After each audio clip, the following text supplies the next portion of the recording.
Hi Yash, Good evening. good evening. Do you have the TFG background? No, Okay, I'm sending it to you. You can put that. And can you send your presentation link on the chat? it's not a presentation. It's a PPT. I mean, it's not. I mean, it's a PDF. Oh, it's a PDF. Is it uploaded on your coursework folder? No, I put it to Nikita, ma'am. Like Okay, okay, that's fine. I sent her my website and the PDF. Okay, that's fine. Do you want to share screen and try if it's working? All right, one sec.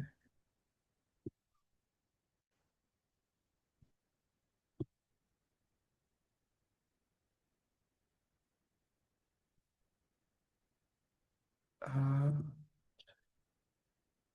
Where you can see, right? Yeah, I can see. Okay. This is like the PDF, and one second, the website. This is the website. Yeah, I can see this also. All right. So I just had a question. Yeah.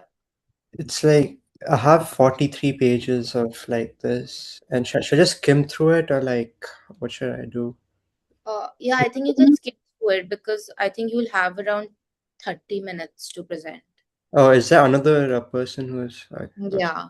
okay, okay, right, okay, one second. I'll download.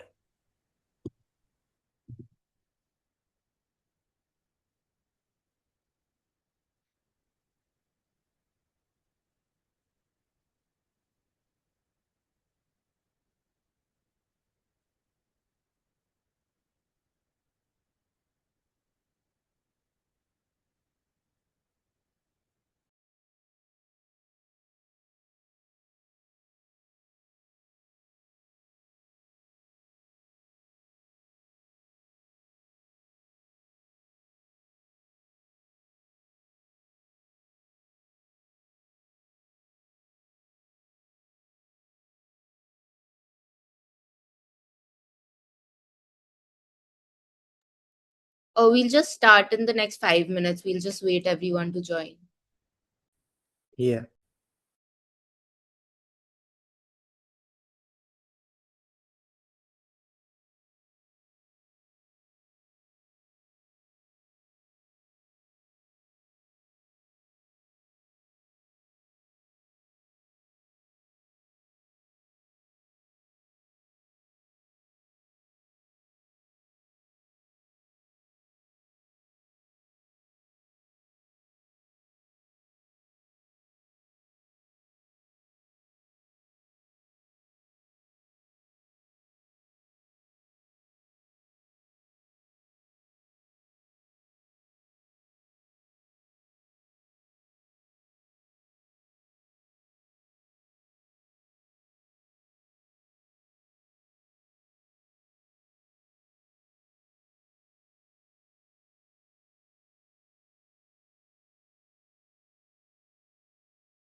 हाँ, रुक जाओ।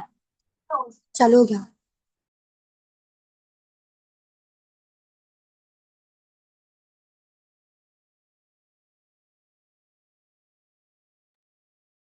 We'll just start in the next 2 minutes. We'll just wait for everyone to join.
Okay.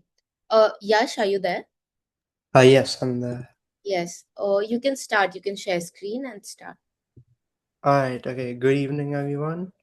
Um, so it's a pleasure to be here, and if you if you have any thoughts or if you want to say something, you can always interrupt me. So yeah, so today I'll be talking about like attention, and in our in our current time, we see that uh, due to the advancements in technology, we have like short content forms like such as reels, YouTube shorts, which really distract us from like other stuff such as like, academics or etc. So I want to focus on resolving this, which is through a strategic game which we know as chess. So this is a very famous game played throughout the world. It's played between two players, and I'm hoping that through giving an introduction, um, we can continue to play this every day so that we can train our minds. And it has been scientifically proven that chess can improve focus and also help be very beneficial in academics. So we'll start with a normal how a chessboard is actually designed. So we have 64 squares on this, and on this so-called board, which is 8 squares into 8 squares, so that's 64. You have two players, one is the white side and the black side, and you have some sort of pieces over here which we'll get into later, but each of them play have some kind of role on this chessboard, right? So this chessboard is perfectly divided in a form of grid, and we can also think of this in sort of a mathematical sense where you have eight, the area is length into width, so that's 8 into 8, that's 64 squares. And since it's symmetrical, we can divide by 2 and we can say that there's 32 light squares and dark squares, which is important because you see that two pieces of the same, you can say that the rook is, each side will have a light square rook and a dark square rook, etc. Um, so before we get in, we should understand the constituents of a chessboard. So we have something called files, which we know in the mathematical sense. In the Cartesian system, we have the y-axis. So these are labeled by these letters over here, A, B, C, D, E, F, G, just to tell the location of each of the files. So this file or this column is A, B, C, D, E, etc. Over here, we highlight E as a square, which is uh, which is one of the columns, right? So these are very critical because it allows for piece mobility, etc., right? And when a file has no pawns blocking it, it's called an open file. And the objective of this game is just to this is to have check is this condition called checkmate, where the opponent's king is placed in such a way that it cannot move anywhere and it's under check, and it cannot move anywhere, so you win the game if that happens. So these are the files, and then you have ranks, or you have the horizontal axes. This is to tell, like these are numbered from 1 to through 8, and then this is closer to the white player, closer to the black player, and this is vital for like defining the territory, right? So you can say that from 1 to 4 it is white's territory, and from 8 to 5 it's black's territory. And so you want to capture most of the territory from the beginning of the game, so that you're placed in an advantage situation, which is also, yeah. Then we have diagonals. So we can have one diagonal from h1 to a8. So this is one diagonal. Another diagonal can be formed, etc. So this would help us through like tracking. So we can track long diagonals and and we can also train for like seeing some sort of visual photographic memory. So this really helps. So we can think, so as I talked about, these are files and columns. So we can think of these as coordinates. Just on on the coordinate plane, we have points x comma y. So instead over here, we have letters as the x-axis and the numbers as the y-axis. So this square is D4 or G7, right? So this is useful to like, this is some sort of algebraic notation which helps demarcate which move is being played. And now we have color complexes. So as I was saying, you have the dark square and the light square. And if your pieces are on dark square, you risk abandoning the light squares, which is very bad because your opponent can take advantage of this. Then you have center and edges. I talked about territories. So this is the white territory and black territory, but you want to control the center. Why? Because this has sort of a geometry or like a mathematical reasoning. So if you place a knight on this over here, okay, it will attack many different squares than, for example, if you place it on the edge of the board. So by controlling most of the board, you have more efficiency and you're minimizing, and it's advantage for you because the efficiency of the opponents is decreasing and you have more likelihood of winning. So this is obviously symmetrical, so you can draw a line through the board and you can see that this side is the king side because the king is on this square. So the king is on this side and the left side is known as the queen side. And you also have horizontal symmetry, vertical symmetry. So you can train yourself to like look at all these coordinates, and it's sort of like a mapping and how you can understand. Then we're going to go on to pieces. So we know that a chessboard is made up of multiple pieces. So we have a pawn. So this is what you call a pawn. And on the beginning, we can usually move two squares, and after it moves a square, it can only move one square forward. And it can also capture, and yeah. Then you also have the knight, which moves in a form of L's, which moves in an L shape. So suppose the knight is over here. The possible squares it can move on is through this square, this square, this square, this square, etc. So this also leads to some interesting results in maths, which we know as the Knight's tour. So uh, it's a very famous mathematical problem where you ask that if a knight is placed in the center, can it reach all the squares on the chessboard? And you also like notice some nice geometrical patterns. So that also helps in like pattern recognition. And we have the bishops, which moves in diagonals. So you can move in this diagonal, this diagonal, this diagonal, all around the light squares because it's a light square bishop. And you also have a rook, which is placed in an open file. So this moves horizontally or vertically. So, so yeah, and then you also have a queen. So for example, okay, so for example, let's say you have a queen over here on this square. It can move all around this whole row. It can move this column. It can move this diagonal. So it basically has the functionality of a rook and a bishop. Then how we can strategize our chances to win. So in chess, we're given these valuation matrices. So each piece is assigned some sort of a value in order to understand. So this pawn is given a value of 1, knight is 3, bishop is 3, rook is 5, and queen is 9. So the higher the value of each piece, the more the more what do you say? Uh, it's essential for you to have on the chessboard, right? And it's usually that you don't want to lose those pieces. So yeah, bishop pair advantages is one where you have two bishops, and while the opponent does not, like, they have like a bishop or a knight, so you, on an open board, these bishops can move in diagonals, etc., right? So they're very good in close. So we have some kind of positions known as close positions and open positions. So in close positions, we say that knight is better than the bishop. In open positions, we say that bishop is better because it can capture, it can move through more squares on an open board.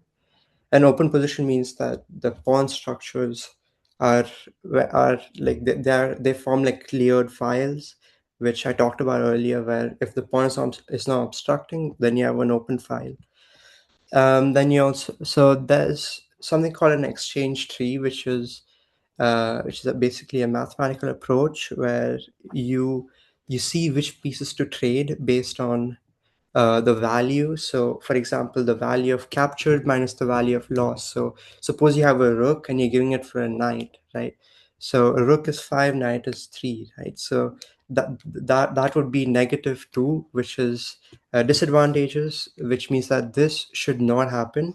However, there are some exceptions where you should not trade your pieces or you should not capture the other piece.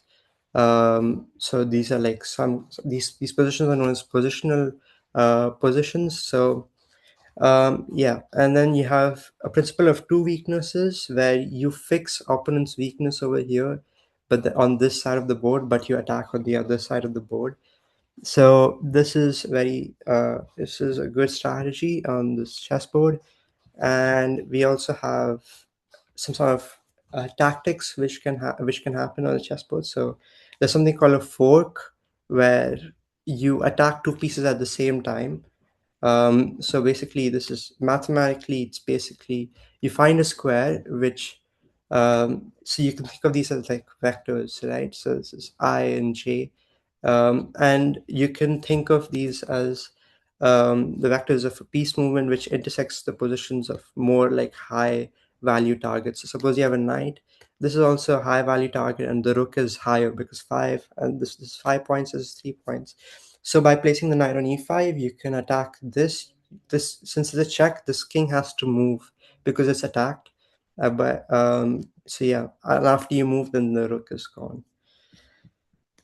So this is basically, you have something called tree search, which is very common in computer science. So we have these things called depth first search and all of that, where you have basically you have one decision and it branches out into multiple decisions until each decision performs only one task.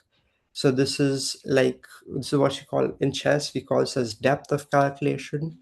And so the more so each move, suppose you think about one move, this move has multiple implications for the opponent to respond to. So we have to calculate that. So the deeper you calculate, the more variations you get, and the more you can find out which move is good and which is not good. But in computer science, also this is very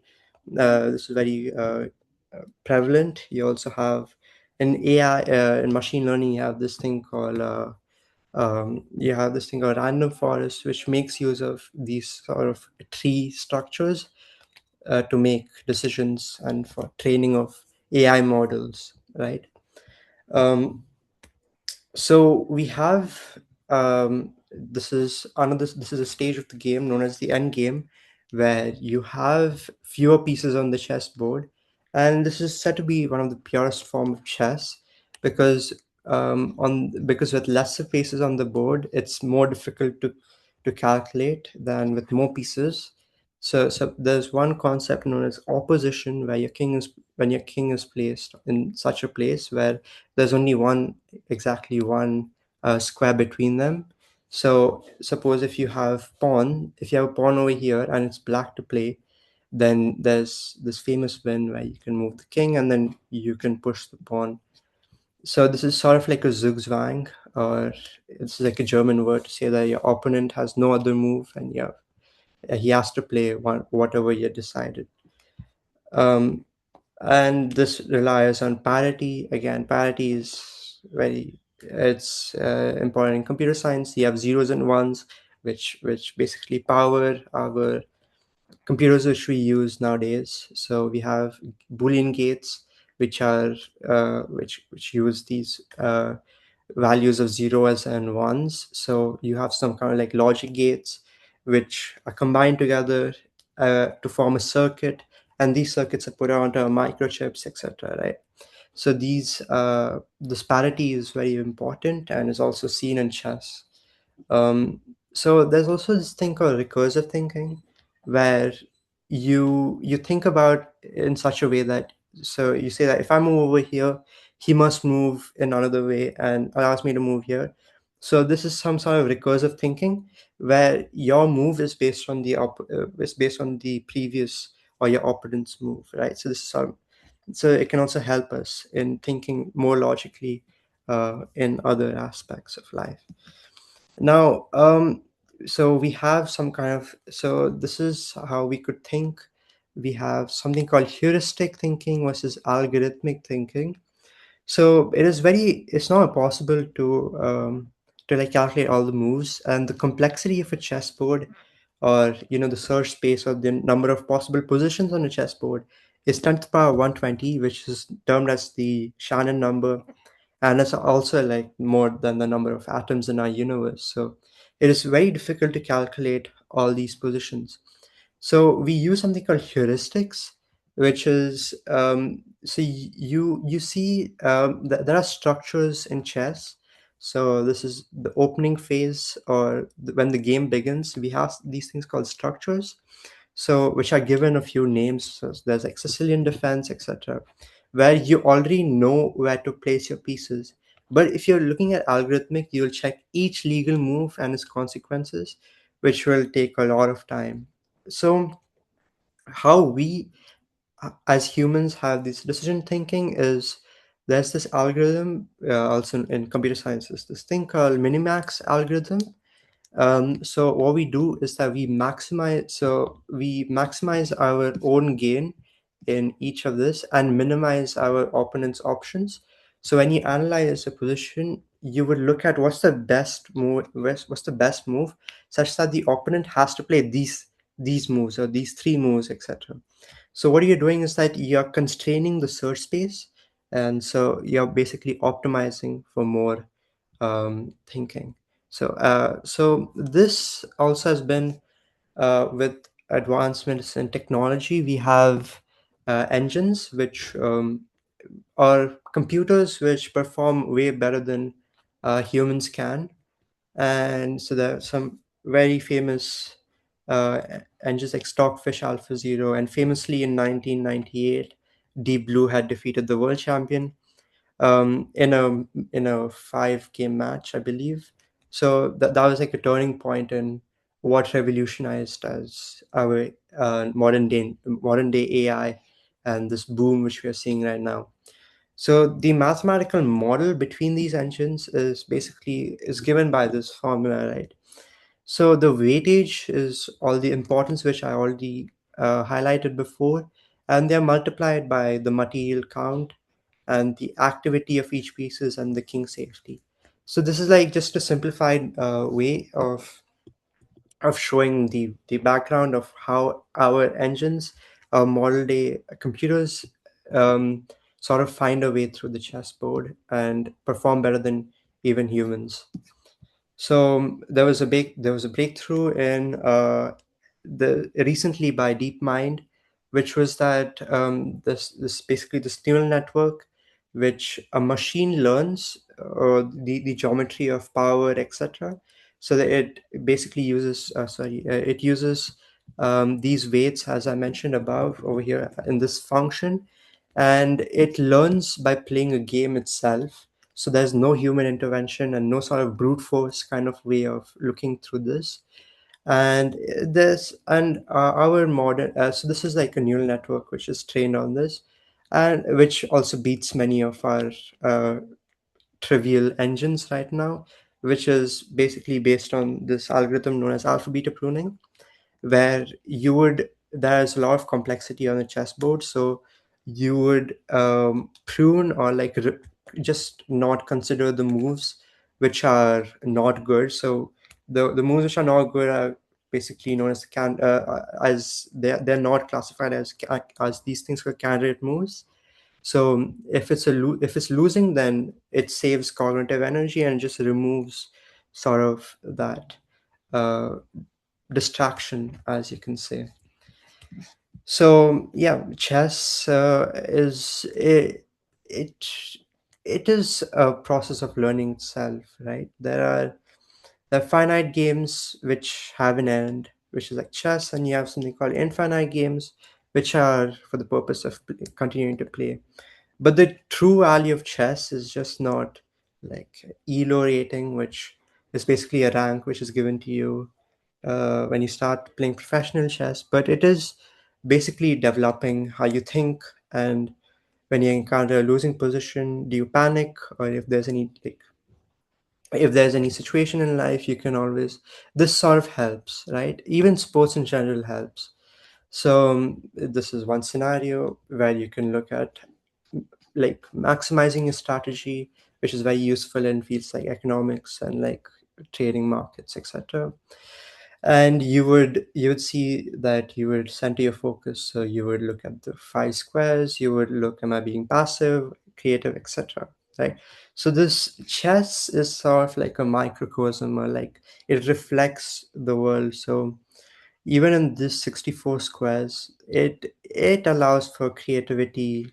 Sort of like it also helps you build composure, because you would look for patterns, etc. And it's not just a static grid, but it's like a dynamic field with more maths than that is possible.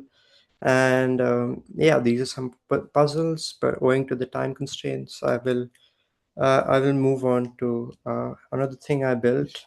It's a chess website. One second.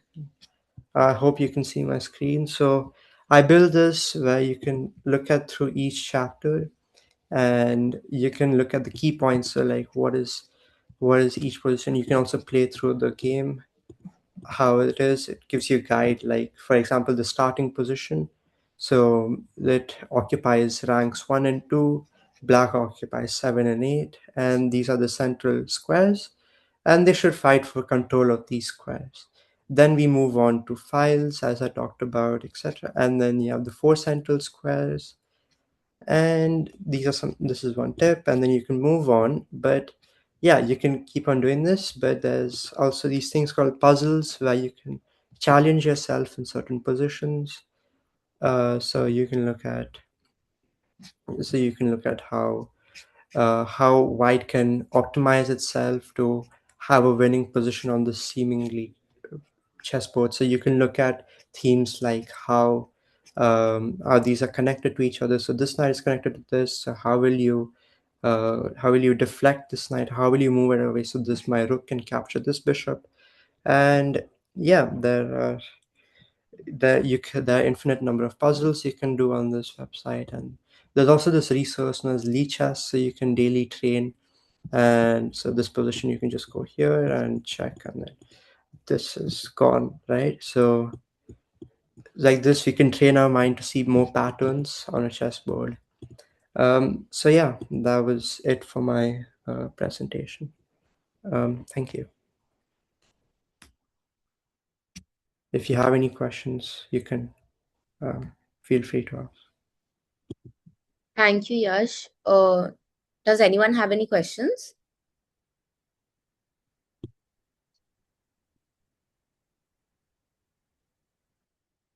Okay, so if no one has any questions, we'll go to the next presentation. Tanishka, would you like to show them your magazine?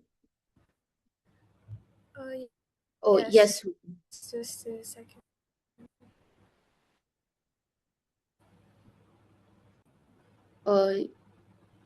Yeah. What is heuristic thinking? Yeah, heuristic thinking is basically you have known patterns, right?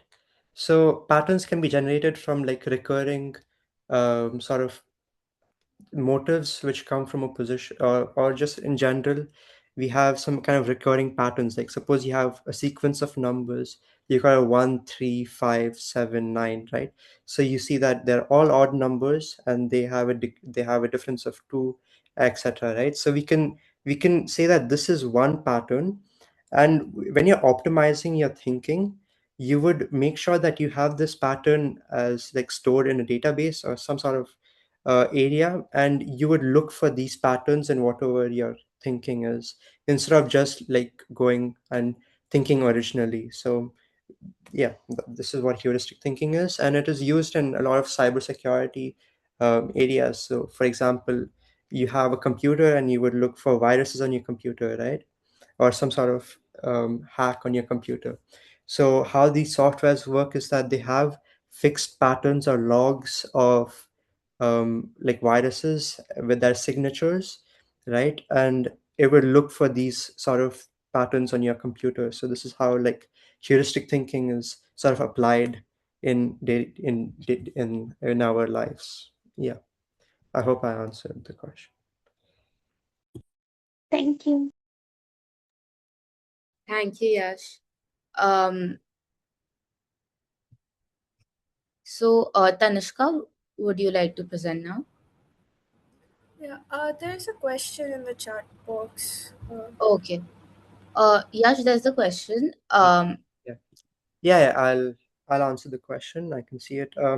So the most powerful piece is obviously the queen on the chessboard, because it has more possible moves it can on a chessboard.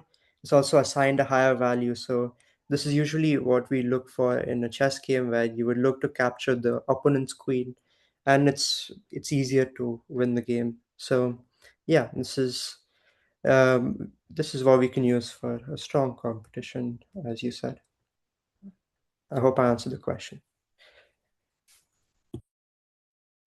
Thank you, Yash. Okay. Yeah, Tanishka, you can continue. Oh, wait. Hi, 1 second. I think there's okay. another question. Hi Yes. everyone. I am from.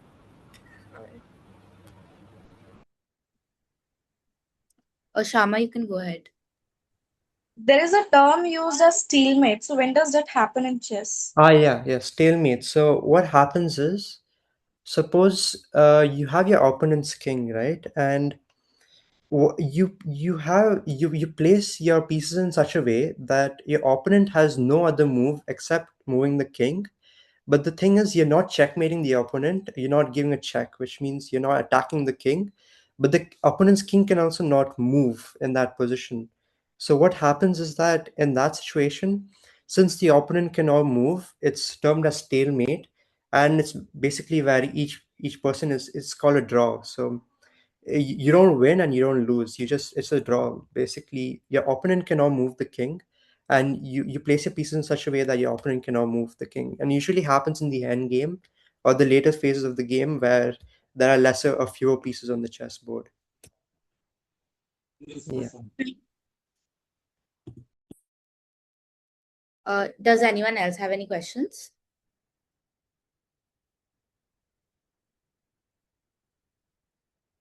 Okay, so Tanishka, you can start now.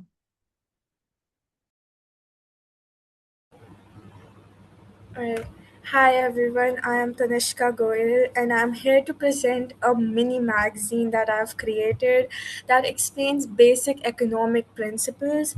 I'm just going to share the link for it in the chat box so that you can refer to it. I'm also going to share my screen. Just a second, please.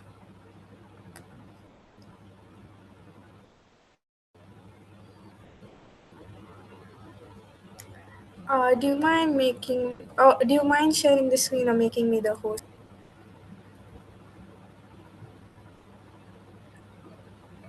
Sorry. I can't share the screen. Can you share the Oh, screen to show? 1 second.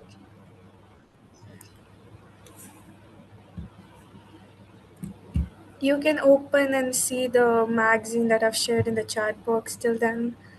It explains basic economic principles in the easiest language I could come up with. It has real life examples, fun facts, very many different fun facts. And in the end of the magazine, you can see that there is a fun zone which you can have fun with, obviously. It has different activities, and there's also crossword which you can answer after you've gone through the magazine. It has the answers, so don't worry, you can't get the wrong ones.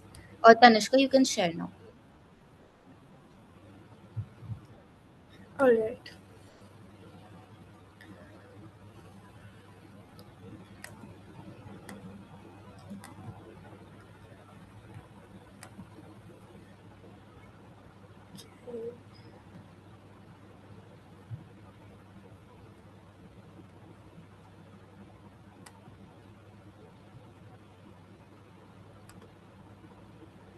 Sorry. This magazine is called A Dive into Economics because we are going to be understanding the basic principle of economics, the things that economics actually stands on. The reason why we need to know about economics is because every day a human being, an adult human being, makes around 30,000 economic decisions. It's given in the fun fact over here as well. You can read through it. It has many different concepts. The invisible hand theory, which is a very interesting theory, which was given by the father of economics, who is Adam Smith. It has examples to explain every single theory that is written over here. This is just a meme over here. Um, this is the basic principle of economics, which is scarcity. This is the actual root of where economics stands on. Without scarcity, the economics does not exist. You can read about it. It has a very interesting example to explain. And there are many fun facts in this magazine. Actually, this is one of the most interesting fun fact, I think, which tells about diamond water paradox and why, even though diamonds are useless, they're more expensive than water when water gives us life. You can go through these. I've tried to make it as easy to understand as possible, and it has many fun facts and pictures to make it interesting. This is demand and supply, which is one of the most important concepts of economics. And this is supposed to be a meme where you can understand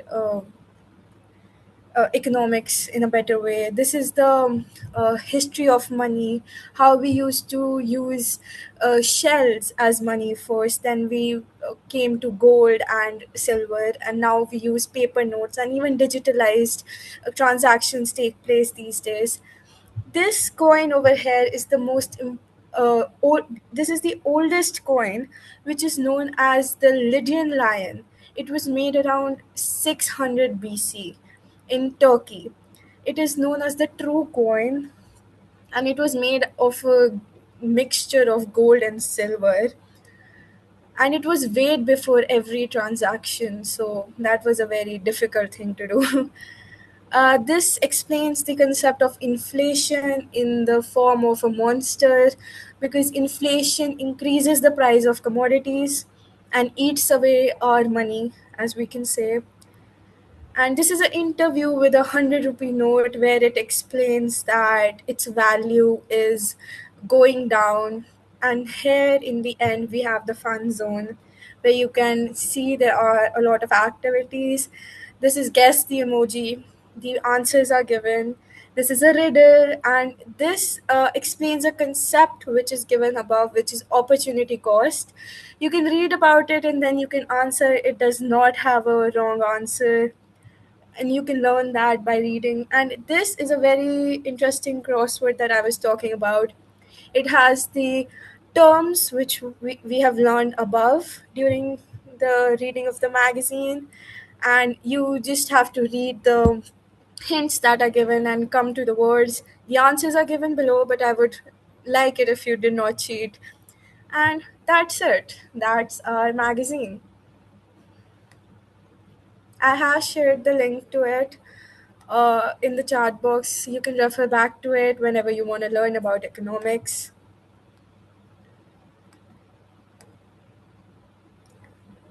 Thank you, Tanishka. Does anyone have any questions?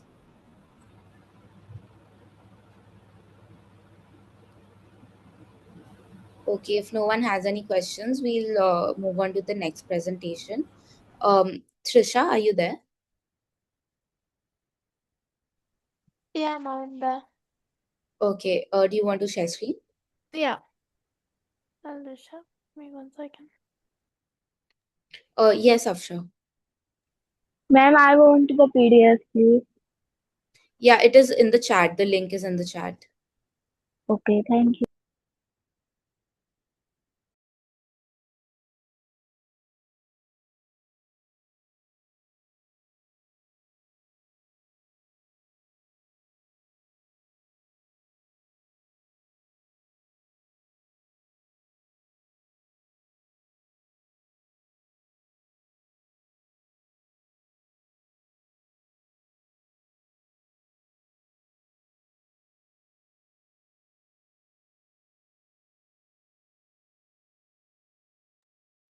Yeah, 1 second. Yeah, can you see? Yes. Okay, so today I'm going to be presenting about some like worker rights and what you should ask your employer before you start any new job. So there are these a few questions that can like help save you a lot of trouble in the future, such as like you not being able to get your full pay, and having to work in unsafe conditions, and having no one to communicate with if something goes wrong. So, one of the most important step before starting any job is getting all your details of how much you're getting paid, the hours, and when it's starting. So, you need to get it written down as a proper contract before you start any job. Second, knowing how much you're getting paid before you start working. Asking the exact amount you will be paid and not a rough idea. And then ask how you will be paid, if you'll be paid through cash, bank transfer, or if you're going to be paid on a daily basis, weekly basis, monthly basis. So knowing this is very important. After that, you should know how long you have to work and what exactly it is that you're going to be working on. So you have to ask questions such as what time do I start and finish, and what work I will be doing. And then this is very important. The area you're going to be working in, if the place is clean or does it feel safe, and if you're doing any manual work, you have to ask if the safety gear you need, if you will be given the proper safety gear you need for the work, like a glove or helmet, right? After that, uh, once you get the original contract from step one, having a copy of the written agreement, proof like ID proof or payment record, and not just letting them have it, but you yourself having it is also very important. Or you can simply just take a photo of it on your phone, or ask someone you trust to keep the copy or keep it yourself. And after that, knowing your basic rights is key. No one can force you to do work against your will. No one can take away or keep your ID or personal documents, and you have the right to say no to work that feels unsafe or unfair. And then you should also know who can help you if something goes wrong, like having of the phone number of a person you can call if something goes wrong, like if you get injured or something, or you can just have some general helpline numbers in contact. So overall, these are like the 7 things you should know before you start any job.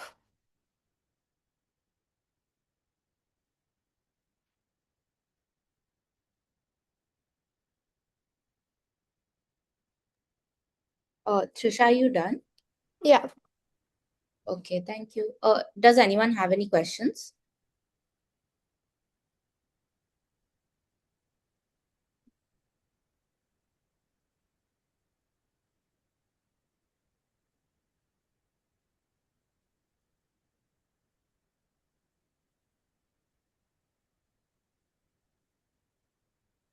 Okay, if no one has any questions, okay, Trisha, you can stop Yeah, presenting. just ending them.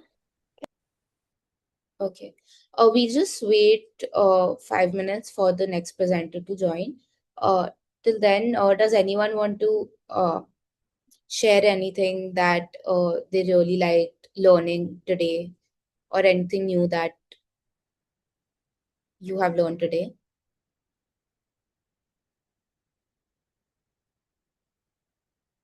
Anyone?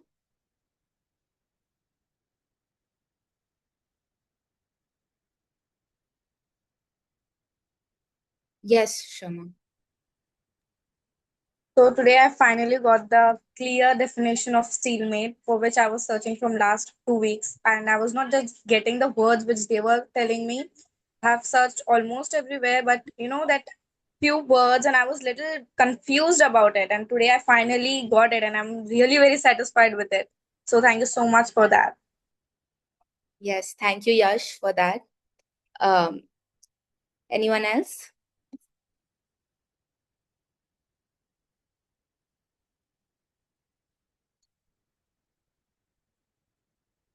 Anyone else would like to share anything?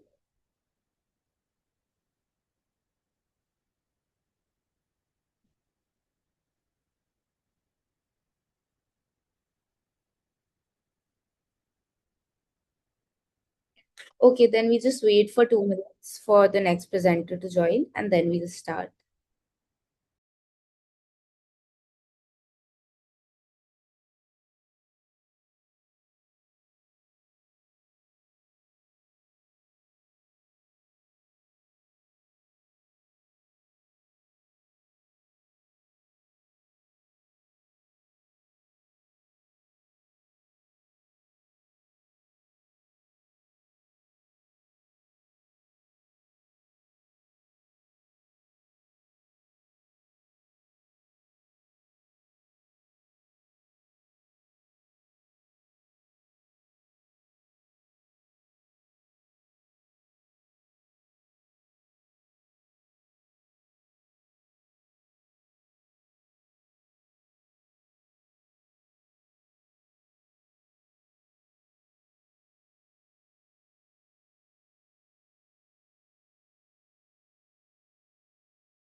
Hi, Adi.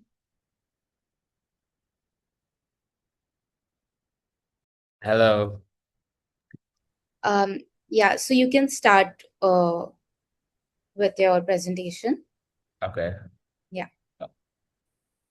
Hello, everyone. My name is Adi, and I made a website for learning about economic literacy, in specific monetary and fiscal policy, which is basically the control of money and how the government uses money to support Indian citizens.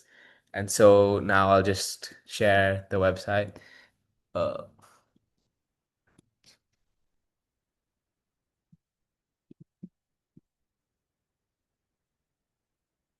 yeah.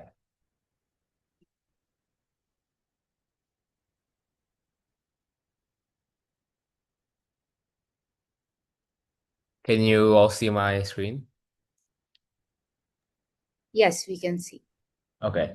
So basically, this, as I said before, is an economic literacy website.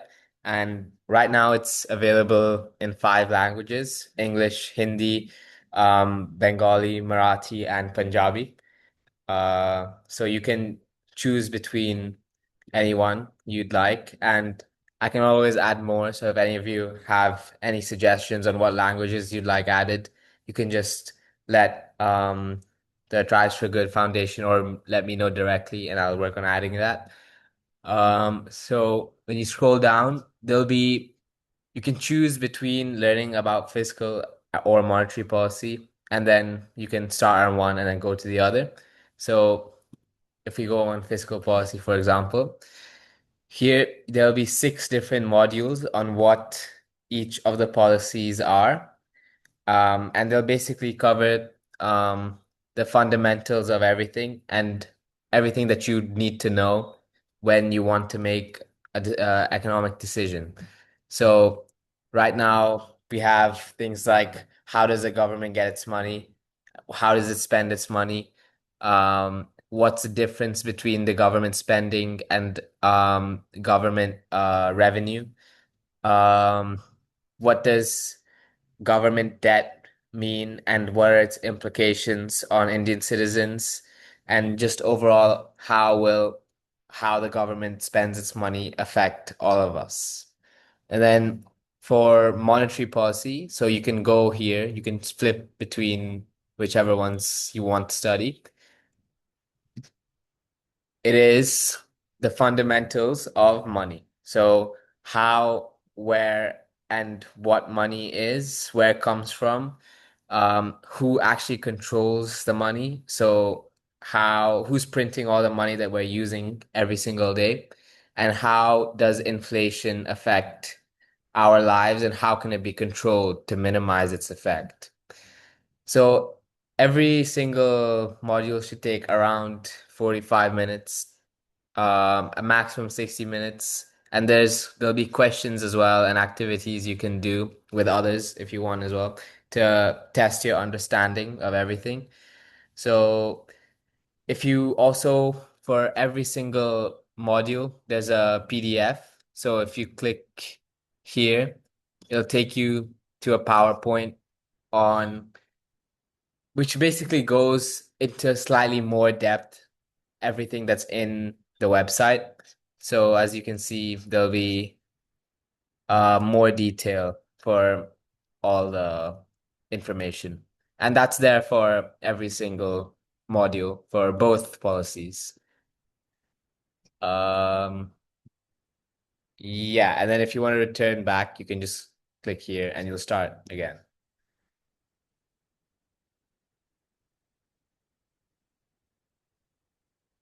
Does anybody have any questions?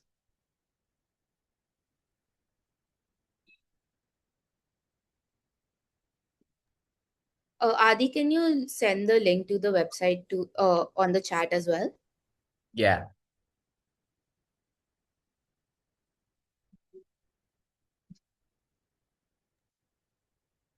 Okay, till then, if anyone has any questions, you all can ask.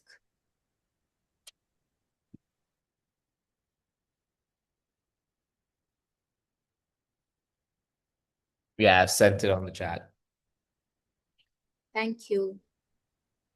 Okay, so you all can access the website as well as the magazine from the chat.